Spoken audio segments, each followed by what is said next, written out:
Hello అండి, welcome to Guru's creations by Anu. ఈరోజు మనము బ్లౌజ్ యొక్క కట్టింగ్ గురించి తెలుసుకుందాం. ఎంత ఈజీగా బిగినర్స్ కూడా ఈజీగా కట్ చేసే విధంగా ఇందులో ఉంటుందన్నమాట. దాంట్లో మనము బ్యాక్ పార్ట్, అలాగే ఫ్రంట్ పార్ట్, అదేవిధంగా షేప్ బెల్ట్, అదేవిధంగా హ్యాండ్స్, అలాగే వీటన్నిటికీ వేయడం కోసం నెక్ పట్టీ కోసం క్రాస్, ఉక్స్ పట్టీ అండ్ కాజా పట్టీ కోసం క్లాత్, అన్నీ ఒకేసారి ఏ విధంగా కట్ చేసి పెట్టుకోవాలి ఏంటి అనేది ఈజీగా మనం ఇప్పుడు తెలుసుకుందాం. ఫస్ట్గా లైనింగ్ని నానబెట్టుకోవాలి. ఇలా నానబెట్టుకొని పిండి ఆరేసి ఈ విధంగా మనము ఐరన్ చేసి పెట్టుకోవాలి. అప్పుడే అది షింక్ అవ్వకుండా పర్ఫెక్ట్గా వస్తుందన్నమాట. ఇలా చేసుకున్న తర్వాత మనము ఇప్పుడు డబల్ ఫోల్డ్ వేసుకొని ఓపెన్స్ అవతల వైపు ఉండే విధంగా చూసుకోవాలి. అదేవిధంగా క్లోజ్ అనేది మన వైపు ఉండే విధంగా చూసుకొని క్లాత్ని మనము సెట్ చేసి పెట్టుకోవాలి. కింద ఒక లైన్ అనేది మనము డ్రా చేసి పెట్టుకోవాలి, హెచ్చు తగ్గులు లేకుండా. ఎందుకంటే ఆ లైన్ అలా డ్రా చేయడం వల్ల ఏమన్నా కింద హెచ్చు తగ్గులు ఉంటే అవి ఉండకుండా స్ట్రైట్గా ఉంటుంది. ఇప్పుడు ఆ లైన్ నుంచి నేను 10 ఇంచెస్కి ఒకవైపు మార్క్ చేశాను. అదేవిధంగా అదే 10 ఇంచెస్కి ఇంకోవైపు ఇంకొక పాయింట్ని డ్రా చేశాను. ఇప్పుడు ఈ 2 పాయింట్స్ని కలుపుతూ ఒక స్ట్రైట్ లైన్ అనేది నేను డ్రా చేశాను. ఇలా ఈ స్ట్రైట్ లైన్ డ్రా చేయడం వల్ల ఏమన్నా హెచ్చు తగ్గులు లేకుండా క్రాస్ అనేది రాకుండా పర్ఫెక్ట్గా వస్తుందన్నమాట.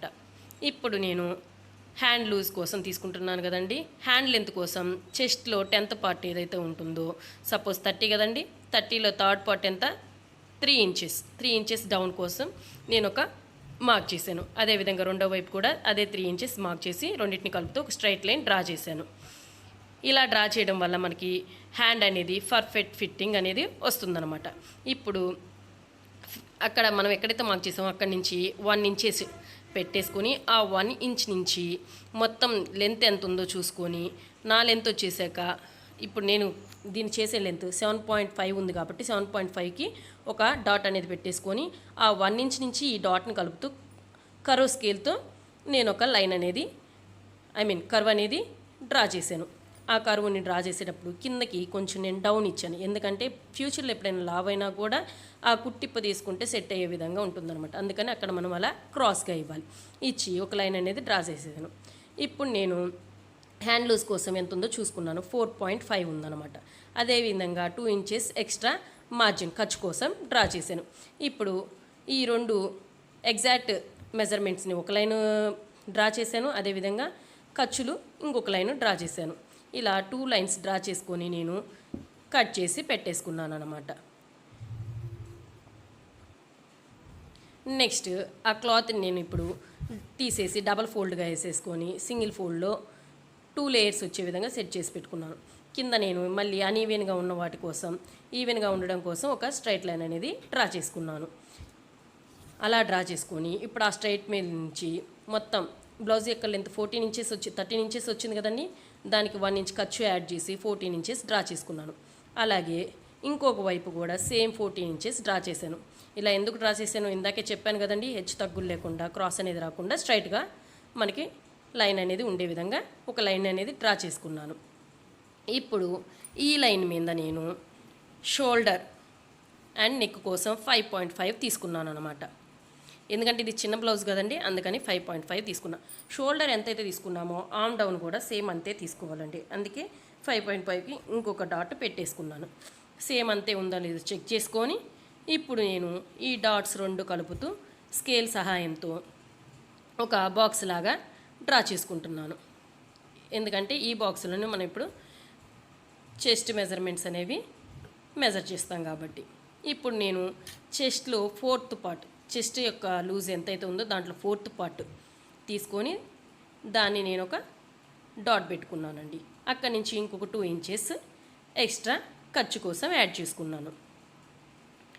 అదేవిధంగా ఇక్కడ నేను కింద వైపు వెస్ట్ లూజ్ ఎంతైతే ఉందో దాంట్లో 4th పార్ట్ అక్కడికి నేను ఒక పాయింట్ అనేది డ్రా చేసుకున్నాను. అక్కడి నుంచి ఒక 1 ఇంచ్ నేను డాట్ కోసం బ్యాక్ డాట్ వేస్తాం కదండి, దానికోసం 1 ఇంచు ఎక్స్ట్రా 2 ఇంచెస్ ఖర్చు కోసం డ్రా చేసుకున్నాను. ఇప్పుడు ఎప్పుడైతే మనం ఎక్స్ట్రా 1 ఇంచ్ డాట్ కోసం ఇసానో ఆ లైన్ని చెస్ట్ మెయిన్ పాయింట్ని కలుపుతూ ఒక లైన్ అనేది డ్రా చేశాను. అదేవిధంగా ఈ ఖర్చులు 2 కలుపుతూ ఇంకొక లైన్ అనేది డ్రా చేశాను. ఇలా డ్రా చేసుకున్న తర్వాత ఇప్పుడు నేను నెక్ కోసం షోల్డర్ ఎంతైతే తీసుకున్నామో దాంట్లో సగం ఎగ్జాక్ట్గా మిడిల్కి ఫోల్డ్ చేసి మిడిల్ టేప్ ఎక్కడైతే వచ్చిందో అక్కడ ఒక డాట్ పెట్టుకున్నాను. ఆ డాట్ని నేను మళ్ళీ ఎంత ఉంది ఏంటని చూసుకొని దాన్ని మళ్ళీ ఇంకొక డాట్ పెట్టుకొని ఒక స్కేల్ సహాయం తీసుకొని బ్యాక్ నెక్ డీప్ కోసం బ్యాక్ నెక్ అనేది డౌను ఒక స్కేల్తో డౌన్ అనే మార్క్ ఇచ్చుకున్నాను అనమాట. అది ఎంతవరకు ఇచ్చుకున్నానంటే టేప్తో 9 ఇంచెస్ వచ్చేదాకా. ఎందుకంటే నేను ఇక్కడ బ్యాక్ నెక్ డౌన్ అనేది 9 ఇంచెస్ తీసుకుంటున్నాను. మన ఇష్టం. ఇంకా డౌన్ కావాలంటే డౌన్ తీసుకోవచ్చు, లేదా హైట్ కావాలంటే హైట్ తీసుకోవచ్చు. మినిమం అయితే 8 ఇంచెస్ నుంచి తీసుకోవచ్చు. ఇలా దీన్ని నేను మళ్ళీ ఒక బాక్స్ లాగా షేప్ ఇచ్చుకున్నాను. ఈ బాక్స్లో అయితే ఇప్పుడు మనము ఏ నెక్ కావాలంటే ఆ నెక్ ఇచ్చుకోవచ్చు అనమాట. అంటే రౌండ్ కావాలంటే రౌండ్, యూ కావాలంటే యూ, వి, వాటెవర్ మనకి ఏది కావాలనిపిస్తే అది వచ్చేలాగా మనము తీసుకోవచ్చు అనమాట. నేను ఇప్పుడు ఇక్కడ రౌండ్ షేపే ఇచ్చేసాను. ఈ రౌండ్ షేప్లో ఇప్పుడు నేను ఆర్మ్ మార్క్ కోసం, ఇది చిన్న బ్లౌజ్ కదండి, 1.5కి అక్కడి నుంచి 1.5కి ఉండేలాగా చూసుకొని ఒక మార్క్ ఇచ్చుకున్నాను. అదేవిధంగా ఈ షోల్డర్ ఇందాక డౌన్ చేసాం కదండి, ఆ డౌన్లో ఎగ్జాక్ట్గా హాఫ్కి ఒక మార్క్ ఇచ్చుకున్నాను. ఇప్పుడు ఈ మార్కు, ఆ 1 ఇంచ్ మార్కు, అదేవిధంగా చెస్ట్ మార్కు, ఈ మూడింటిని కలుపుతూ కర్వ్ స్కేల్ సహాయంతో కర్వ్ అనేది డ్రా చేశాను. బిగినర్స్ కదండి, కర్వ్ స్కేల్ అయితేనే పర్ఫెక్ట్గా వస్తుంది, చేత్తో అయితే అంత పర్ఫెక్ట్గా రాదు. అందుకని కింద మనం డౌన్ ఇచ్చుకోవాలి. డౌన్ ఎందుకు ఇచ్చుకోవాలంటే కొంచెం క్రాస్గా ఇచ్చుకున్నాం అనుకో, ఫ్యూచర్లో ఒకవేళ లావ్ అయినా ఒక కుట్టి ఇప్పదీస్తే ఏమైందంటే ఈజీగా ఫిట్టింగ్ అనేది సెట్ అయిపోతుంది అనమాట. అందుకోసం ఇప్పుడు నేను యాస్టీస్గా ఈ మార్క్సింగ్ ప్రకారం బ్లౌజ్ అనేది కట్ చేసుకుంటున్నాను. మార్జిన్స్ నుంచి కట్ చేసుకోవాలండి, ముందు పెట్టుకున్న మెయిన్ డాట్ని కట్ చేసుకోకూడదు, ఇది గుర్తుంచుకోవాలండి. ఇలా కట్ చేసిన తర్వాత నెక్ పీసెస్ మొత్తము నేను ఈజీగా కట్ చేసుకుంటూ ఉన్నానండి. బ్యాక్ నెక్ని కట్ చేసిన దాన్ని నేను తర్వాత షేప్ పట్టీకి, అదేవిధంగా ఉక్స్ పట్టీకి యూజ్ చేస్తానన్నమాట. ఇప్పుడు ఈ బ్లౌజ్ని అంతా నేను ఎగ్జాక్ట్గా మార్క్సింగ్స్ అనేవి ఎలా ఇచ్చుకున్నానో ఆ మార్క్సింగ్ ప్రకారం అదేవిధంగా కట్ చేసుకుంటూ ఉన్నానన్నమాట. ఇలా కటింగ్ ఇచ్చేసుకొని కట్ చేసుకున్న దాన్ని తీసుకెళ్ళి ఒక క్రాస్గా క్లాత్ని అనేది క్రాస్గా వేసేసి క్రాస్గా క్లాత్తో పెట్టేశాను. ఇలా క్రాస్ పెట్టేసిన తర్వాత 2 ఇంచెస్ పైకి ఫోల్డ్ చేసాం. ఎందుకంటే మనకి కింద షేప్ బెల్ట్ అనేది వస్తుంది కదండి, దానికోసం అంత లెంత్ అవసరం లేదు. అందుకని 2 ఇంచెస్ పైకి ఫోల్డ్ చేసేసి ఎగ్జాక్ట్గా బ్యాక్ పార్ట్ ఎలా ఉందో దాన్ని సేమ్ సిమిలర్గా అదే విధంగా డ్రా చేసుకుంటూ వెళ్ళిపోయానండి. అలా మొత్తం డ్రా చేసుకుంటూ చుట్టూ డ్రాయింగ్స్ అనేవి ఇచ్చుకున్నాను. అక్కడక్కడ నేను ఇవ్వడం కష్టమవుతుందని స్కేల్ హెల్ప్తో లైన్స్ అనేవి డ్రా చేసుకున్నాను. ఇలా అయితే ఎగ్జాక్ట్గా వస్తుందని. అదేవిధంగా ఇందాక బ్యాక్ నెక్ మనం బాగా డౌన్ ఇచ్చాం కదండి, అలా కాకుండా ఇక్కడ ఫ్రంట్ నెక్ అనేది కొంచెం పైకి ఉంటుందన్నమాట. అందుకోసం నేను ఏం చేశానంటే ఆల్రెడీ ఉన్న నెక్కి ఇంకా కొంచెం లెంత్ అనేది యాడ్ చేశాను. యాడ్ చేసి లైన్ అనేది డ్రా చేశాను. ఇప్పుడు చుట్టూ లైన్స్ డ్రా చేసేసి దాంట్లో పెట్టినటువంటి ఈ బ్యాక్ పార్ట్ ఏదైతే ఉందో దాన్ని తీసేసాను. ఇప్పుడు ఈ బ్యాక్ పార్ట్ మొత్తాన్ని ఓపెన్ చేసి చూస్తే ఫ్రంట్ పార్ట్ షేప్ అంతా కూడా మనం ఇచ్చినట్టుగా ఎగ్జాక్ట్గా అలానే వచ్చేసింది అనమాట. లైట్గా గీసాను కాబట్టి మీకు కొంచెం అంత ఎగ్జాక్ట్గా కనపడకపోవచ్చు, బట్ ఓకే, ఇది వేరే కలర్ కాబట్టి పాండా పెన్సిల్ బాగానే కనపడుతుంది. ఇప్పుడు ఇక్కడ నుంచి నేను ఫ్రంట్ నెక్ కోసం 6 ఇంచెస్ మార్క్ చేశాను. 6 ఇంచెస్కి ఈ ముందు లెంత్ కూడా ఇచ్చుకున్నాను కదండి, ఈ రెండింటిని కలుపుతూ ఒక లైన్ అనేది డ్రా చేసుకున్నాను. ఇప్పుడు ఈ లైన్లో నేను కర్వ్ స్కేల్ సహాయంతో రౌండ్ షేప్ అనేది ఇచ్చుకుంటున్నాను అనమాట. ఇదంతా ఫ్రంట్ నెక్ కోసం. ఇలా రౌండ్ షేప్ ఇచ్చుకున్న తర్వాత ఇందాక మనము షోల్డర్ తీసుకున్నాం కదండి, ఆ షోల్డర్ అనేది అది బ్యాక్ నెక్ కోసం. ఫ్రంట్ అనేది కొంచెం లోపలికి తీసుకోవాలి కదండి, లోత్ అనేది తీసుకోకపోతే ఏంటంటే పట్టేసినట్టు అయిపోయింది, లేదా ముడతలుగా వచ్చింది. అందుకని ఉన్నదానికి ఒక 1/4 ఇంచ్ లేదా 1/2 ఇంచ్, అంటే మనిషి యొక్క సైజుని బట్టి 1/4 ఇంచ్ లోత్ తీసుకొని దాన్ని చుట్టూ కలుపుతూ, మనం ఇలా గీయలేము అని అనుకుంటే వాళ్ళు కర్వ్ స్కేల్ తీసుకొని అయినా సరే గీసుకోవచ్చు. మనం మార్జిన్స్ 2 ఇంచెస్ ఇచ్చుకున్నాం కదండి, అక్కడి నుంచి మనం ఎక్స్ట్రాగా ఇంకొక 1/2 ఇంచ్ ఇవ్వాలి. ఎందుకంటే ఇక్కడ మనము అది వేస్తాం కదండి, దానికోసం 1/2 ఇంచ్ అనేది కట్ అయిపోద్ది. అదేవిధంగా ఇటు సైడ్ జాయింట్లో కూడా 2 ఇంచెస్ ఎక్స్ట్రా యాడ్ చేసుకోవాలి. 2 ఇంచెస్ ఎందుకు ఎక్స్ట్రా యాడ్ చేసుకోవాలంటే మనం 2.5 దాకా ఇక్కడ ఒక డాట్ పడింది. సో ఇందాక ఆల్రెడీ ఒక 1 ఇంచ్ పడింది కాబట్టి ఇప్పుడు మనం ఒక 1.5 పెట్టుకుంటే సరిపోతుందండి. ఈ 1.5 ఆ హాఫ్ని కలుపుతూ ఒక క్రాస్ లైన్ అనేది డ్రా చేయాలి. ఇలా క్రాస్ లైన్ డ్రా చేసిన తర్వాత 2 ఇంచెస్ ఎక్కడికి వచ్చిందో చూసుకొని ఈ 3 లైన్స్ని కలుపుతూ కర్వ్ స్కేల్ సహాయంతో అయినా, లేదు హ్యాండ్ తిరిగిద్ది అనుకుంటే హ్యాండ్తో అయినా సరే ఒక కర్వ్ అనేది డ్రా చేయాలి. ఇది ఎందుకంటే ఫ్రంట్ ఆర్మ్ లోతు కోసం అనమాట. ఇప్పుడు మనం దాన్ని ఒకసారి కొలుచుకుంటాం, ఎగ్జాక్ట్గా మన లోతు ఉందా లేదా అని కొలుచుకొని చూస్తే నాకైతే పర్ఫెక్ట్గా నాకు ఎంత ఉందో అదే వచ్చిందండి. ఆ వచ్చిన దాని నుంచి మనం కిందకి ఒక మార్జిన్ ఇచ్చేసుకొని ఎక్స్ట్రాస్ మార్జిన్స్ ఇచ్చేసుకొని కట్ చేసుకుంటాం. ఇలా కట్ చేసుకునే ముందు మనం ఒకసారి టోటల్ చెస్ట్ పాయింట్ తీసుకోవాలి కదండి, అపెక్స్ పాయింట్. ఆ అపెక్స్ పాయింట్ చూసుకుంటాం అనమాట. అపెక్స్ పాయింట్ నాకైతే 9.5 and 12 వచ్చిందనమాట. సో చెస్ట్ పాయింట్ అంటాం దీన్ని, 9.5 and 12. సో నేను అక్కడికి 9.5 నుంచి 12 నుంచి 2 డాట్స్ పెట్టేసుకొని ఆ 9.5ని నేను ఒక స్ట్రైట్ లైన్ లాగా డ్రా చేసేసుకొని ఇప్పుడు నేనేం చేశానంటే ఎక్కడైతే నెక్ ఉందో ఆ నెక్ నుంచి 3 ఇంచెస్ చెస్ట్లో 10th పార్ట్ 3 ఇంచెస్ కదండి, దానికి ఒక 1/2 ఇంచ్ అంటే ఖర్చులో పోతుంది కాబట్టి 3.5కి ఒక డాట్ పెట్టుకున్నాను. అదేవిధంగా కింద కూడా ఇంకొక డాట్ పెట్టుకున్నాను అనమాట. ఈ 2 డాట్స్ని కలుపుతూ ఒక లైన్ అనేది డ్రా చేశాను. ఈ లైన్ డ్రా చేసిన తర్వాత ఇప్పుడు నేను ఆ డాట్కి ఒకవైపు 1.5, ఇంకోవైపు ఇంకో 1.5, అంటే టోటల్గా 2.5 ఇంచులు డాట్ అనేది వేసాను. దీన్నే మనం మెయిన్ డాట్ అంటాం అనమాట. ఈ మెయిన్ డాట్ కానీ కరెక్ట్గా పడింది అంటే మనకి ఇంకా అన్నీ పర్ఫెక్ట్గా కుదురుతుందనమాట. ఇన్ కేస్ మెయిన్ డాట్ అనేది కరెక్ట్గా పడకపోతే మనకి ఫ్రంట్ షేప్స్ అనేవి కరెక్ట్గా రావు. బ్లౌజ్ అనేది జారిపోతూ కానీ, లేదా కిందకి జారినట్టు కానీ, లేదా పైకి ఎత్తేసినట్టు కానీ ఇలా ఉంటుంది, పర్ఫెక్ట్గా అయితే ఉండదు. ఇప్పుడు నేను ఈ నెక్ సైడ్ 1 ఇంచ్ పైకి మార్క్ చేసుకున్నాను. అదేవిధంగా సైడ్ జాయింట్ సైడ్ 1/2 ఇంచ్ పైకి మార్క్ చేసుకొని ఆ పాయింట్, ఈ మిడిల్ పాయింట్, అదేవిధంగా ఈ సైడ్ పాయింట్ని కలుపుతూ కర్వ్ స్కేల్తో ఇలా కర్వ్ లాగా డ్రా చేశాను అనమాట. ఇలా కర్వ్ లాగా డ్రా చేయాలి సేమ్. ఇలా కర్వ్ లాగా డ్రా చేయడం వల్ల ఏమవుతుందంటే మనకి షేప్ అనేది కరెక్ట్గా నీట్గా ఫిట్టింగ్ అనేది వస్తుందన్నమాట.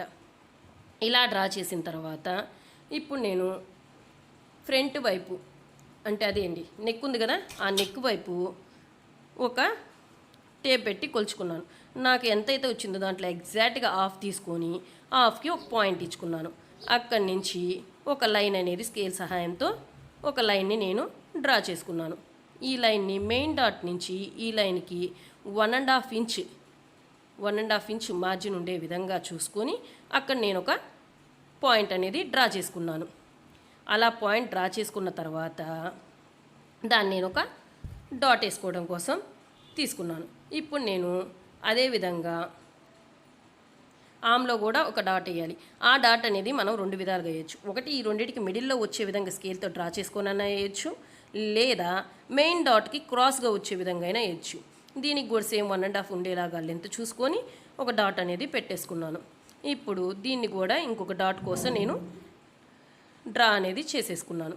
ఇప్పుడు ఇలా 3 డాట్స్ అనేవి వేయడం జరిగిపోతుంది. ఆ 3 డాట్స్ వేయడం వల్ల అక్కడ మనకి షేప్ అనేది రౌండ్గా వస్తుంది. ఇంకా నాకు ఫోర్స్గా కావాలి,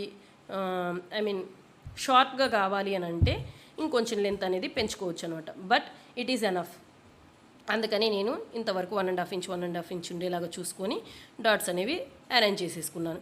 ఇప్పుడు నేను యాస్టీస్గా ఎలా అయితే మార్జిన్ ఇచ్చేసుకున్నానో ఆ మార్జిన్ ప్రకారం బ్లౌజ్ అనేది కట్ చేసేసుకున్నాను. బ్యాక్ పార్ట్ ఇందాక కట్ చేసుకున్నాను కదండి. ఇప్పుడు ఫ్రంట్ పార్ట్, ఈ ఫ్రంట్ పార్ట్లోనే మనం డబల్ ఫోల్డ్ చేసి ఉన్నాం కాబట్టి ఫ్రంట్ ఉక్స్ సైడ్ అలాగే కాజాల సైడ్ 2 వైపులు మనకి వచ్చేస్తుంది అనమాట. ఈ 2 మనము కట్ చేసుకోవాలి నీట్గా. ఎలా అయితే మనం మార్జిన్స్ ఇచ్చుకున్నాము ఇందాక చెప్పాను కదండి, సైడ్ జాయింట్లో 1/2 ఇంచ్ ఎక్స్ట్రా మనము ఇచ్చుకున్నామని. ఆ 1/2 ఇంచ్ ఎందుకు ఇచ్చుకున్నామంటే ఇప్పుడు మీకు అర్థమై ఉంటుంది. ఎందుకంటే మనం అక్కడ ఒక సైడ్ డాట్ అనేది వేస్తాం కాబట్టి అక్కడ 1/2 ఇంచ్ కట్ అయిపోయింది. అప్పుడు ఆ లెంత్ ఈ లెంత్ మనకి ఎక్స్ట్రాగా వస్తుంది కాబట్టి ఆ ఎక్స్ట్రా అనేది మనం రిమూవ్ చేయడం కోసం ముందే ఒక 1/2 ఇంచ్ అనేది యాడ్ చేసుకున్నాం. అదేవిధంగా మెయిన్ డాట్ కూడా ఇందాక బ్యాక్ డాట్ వచ్చాక 1 ఇంచే వేసాము, అంటే 1/2 ఇంచ్ 1 ఇంచే కట్టింది. కానీ ఇక్కడ మెయిన్ డాట్ అనేది చాలా పెద్దగా వేసాం కాబట్టి దాని లెంత్ ఎంత ఉందో చూసుకొని దాన్ని ఎక్స్ట్రాగా యాడ్ చేసుకొని మొత్తాన్ని కలిపి ఇలా డ్రా చేసి కట్ చేసి పెట్టేసుకున్నాం అనమాట. ఇవి వచ్చేసాక ఫ్రంట్ పార్ట్స్, బ్యాక్ పార్ట్స్ అలాగే ఫ్రంట్ పార్ట్స్. ఇప్పుడు మనకు కావాల్సింది షేప్ బెల్ట్. షేప్ బెల్ట్ కోసం బ్యాక్ పార్ట్ని పెట్టుకొని దానిపైన ఫ్రంట్ పార్ట్ని సేమ్ అదే విధంగా నెక్కుల వైపే నెక్కులు పెట్టేసుకొని చెక్ చేసుకోవాలి. చెక్ చేసుకున్నాక ఇప్పుడు మనకి చూస్తామన్నమాట నెక్ వైపు అక్కడి నుంచి కింద బ్యాక్ పార్ట్కి ఎంత లెంత్ ఉంది. నాకైతే 3 ఉందండి. దానికి ఒక ½ ఇంచ్ ఎక్స్ట్రా మార్జిన్స్ కోసం. అలాగే 2.5 ఉంది, ½ ఇంచ్ మార్జిన్. అదేవిధంగా 2 ఉంది, దానికి ఒక ½ ఇంచ్. ఇలా అన్ని ఇంచెస్ని యాడ్ చేసుకుంటూ నేను షేప్ బెల్ట్ అనేది తీసుకున్నాను. ఈ షేప్ బెల్ట్ అనేది లెంత్ ఎంత తీసుకోవాలని మీకు డౌట్ రావచ్చు. మనం ఎంత తీసుకోవాలంటే మనకి వెస్ట్లో 4th పార్ట్ ఏదైతే ఉందో ఆ 4th పార్ట్కి ప్లస్ ఎక్స్ట్రా మార్జిన్ని యాడ్ చేసుకొని లెంత్ తీసుకుంటాం అనమాట. సపోజ్ నా 4th పార్ట్ వచ్చి 7.5 అయితే 7.5 ప్లస్ 2 9.5 ఈజ్ ఎనఫ్. అలా తీసుకొని దాన్ని మనము మన లెంత్ ఎంత ఉందో చూసుకొని దాంతో మనము ఒక క్లాత్ అనేది సెట్ చేసి పెట్టుకోవాలి. నేను ఇలా షేప్ బెల్ట్ కోసం క్లాత్ని తీసుకొని ఒకవైపు నెక్ వచ్చే వైపు, ఇంకోవైపు సైడ్ జాయింట్లు వచ్చే వైపు చూసుకొని రెండింటికి పెట్టుకొని అదే ఎగ్జాక్ట్గా ఎక్కడో మిడిల్లో మనకు డౌన్ వస్తుంది కదండి, ఆ డౌన్ ఎక్కడ వచ్చిందని చూసుకొని నాకు 3.5 కాడ వచ్చింది. ఆ 3.5 కాడ ఆ డౌన్ కూడా చూసుకొని దాని లెంత్ కూడా గీసి ఇలా ఆ 3 డాట్స్ని కలుపుతూ ఒక కరువుగా నేను అనేది లైన్ డ్రా చేశాను. ఈ కరువు లైన్ అనేది డ్రా చేయడం వల్ల ఇలా నేను చూపిస్తున్నట్టు వీడియోలో చూపిస్తున్నట్టుగా ఇలా ఒక క్రాస్గా మీరు కానీ లైన్ డ్రా చేస్తే ఏంటంటే ఫిట్టింగ్ అనేది పర్ఫెక్ట్గా వస్తుందన్నమాట. లేదంటే మనం అవి 2 జాయిన్ చేసినప్పుడు ముందుకి వెనక్కి లాగా కనిపిస్తూ ఉంటాయి. అలా లేకుండా ఉండడం కోసం ఇలా క్రాస్గా చూసుకొని లైన్ అనేది డ్రా చేసేసుకొని ఈ 3 డాట్స్ని కలుపుతూ డ్రా చేసిన ఏ కరువు లైన్ అయితే ఉందో ఆ కరువు లైన్ మీదే యాజ్ టీజ్గా కటింగ్ అనేది చేసేస్తే పర్ఫెక్ట్గా మనకి షేప్ బెల్ట్ కూడా రెడీ అయిపోతుంది. ఇప్పుడు ఈ షేప్ బెల్ట్ అనేది రెడీ అయిపోయింది. నేను ఇందాక క్రాస్ ఇచ్చాను అన్నాను కదండి, ఆ క్రాస్ని కూడా కట్ చేస్తున్నాను ఇక్కడ. ఇప్పుడు మీకు చూడడానికి షేప్ బెల్ట్ అనేది కూడా రెడీ అయిపోయింది పర్ఫెక్ట్గా. ఇప్పుడు నేను అది నెక్ వైపు ఉండడం కోసం నాకు గుర్తు కోసం నేను ఒక చిన్న మార్కింగ్ అనేది ఇచ్చేసుకున్నాను. ఇప్పుడు నేను నెక్ పీసెస్ వేయడం కోసం క్రాస్ పట్టీలు అనేవి తీసుకుంటున్నాను అనమాట. ఆ మిగిలిపోయిన క్లాత్ ఏదైతే ఉందో దాంట్లో నాకు ఎంత పాసిబుల్ అవుతే అంతవరకు నేను క్రాస్ పట్టీస్ అనేవి తీసేసుకున్నాను. క్రాస్కి ఎందుకు తీసుకోవాలంటే నెక్ అనేది మనకి రౌండ్ తిరగాలి అంటే స్ట్రైట్ వేస్తే ముడతలుగా వచ్చే ఛాన్స్ ఉంటుంది అనమాట. అందుకని మనము నెక్ పీసెస్కి ఖచ్చితంగా క్రాస్ పీసెస్ మాత్రమే తీసుకోవాలి. లేదు అంటే నెక్ పీస్ అనేది రౌండ్ అనేది ముడతలుగా వచ్చేసి చూడడానికి బాగోదన్నమాట. ఇప్పుడు ఓవరాల్గా చూసేసేయండి. బ్యాక్ పార్ట్, అదేవిధంగా ఫ్రంట్ పార్ట్, అదేవిధంగా షేప్ బెల్ట్, ఓకేనా. అండ్ ఇప్పుడు చూడండి హ్యాండ్స్. ఫస్ట్ మనం హ్యాండ్స్ తీసుకున్నాం కదా, ఆ హ్యాండ్స్కి కూడా నేను ఫ్రంట్ బ్యాక్ ఇచ్చేసుకున్నాను అనమాట. నచ్చినట్లయితే లైక్ చేయండి, షేర్ చేయండి, అలాగే సబ్స్క్రైబ్ చేయండి. Bye bye.